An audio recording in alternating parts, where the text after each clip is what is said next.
এখানে BDR BSF তাদের মধ্যে তুমুল ঝগড়া হচ্ছে, সৃষ্টি করেছে, উত্তেজনা সৃষ্টি হয়েছে। আমরাও আছি।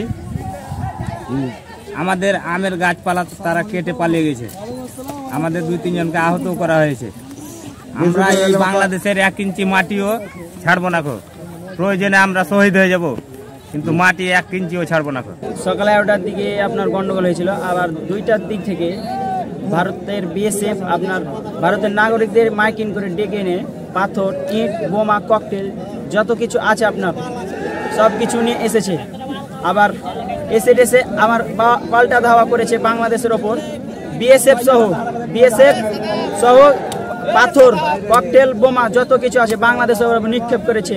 তাদের নাগরিকরাও বাংলাদেশের ওপর নিক্ষেপ করেছে। এই যে পাথর, আমাদের 2-3 জন নাগরিক লেগেছে, গুরুতর আহত হয়ে হসপিটালে ভর্তি। মাঠের অলরাউন্ডার আমি, আর ঘরের অলরাউন্ডার টাইলক্স।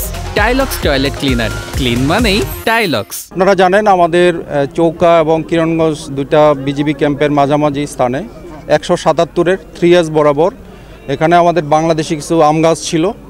তো ভারতের নাগরিকরা আমাদের এই বাংলাদেশি আম গাছ কাটাকে নিয়ে একটা ভারতীয় নাগরিক এবং বাংলাদেশের নাগরিকের মধ্যে একটা উত্তেজনার পরিস্থিতি সৃষ্টি হয়। সেই ক্ষেত্রে 2 পক্ষ, বাংলাদেশ সাইড এবং ভারতের সাইডে 2 পক্ষ জনগণ যার যার দেশের জন্য সবাই শূন্য লাইন বরাবর সবাই দাঁড়িয়ে যায়। তো এই ব্যাপারে আমরা বিজিবি সাথে আমাদের বিজিবির জনবল বৃদ্ধি করেছি। আমরা অফিসাররা নিজেরাই গ্রাউন্ডে এসেছি। এসে আপনারা দেখেছেন যে 4:10 আমাদের বিজিবি ব্যাটালিয়ন কমান্ডার পর্যায়ে বিএসএফের কমান্ডেন্ট এসেছিল। আমাদের কমান্ডেন্ট পর্যায়ে একটা ফ্ল্যাগ মিটিং হয়েছে এবং বিএসএফের পক্ষ থেকে দুঃখ প্রকাশ করা হয়েছে যে গাছগুলি কাটা হয়েছে এটা অন্যায় হয়েছে এবং তাদের পক্ষ থেকে তারা এটার ব্যবস্থা নেবে।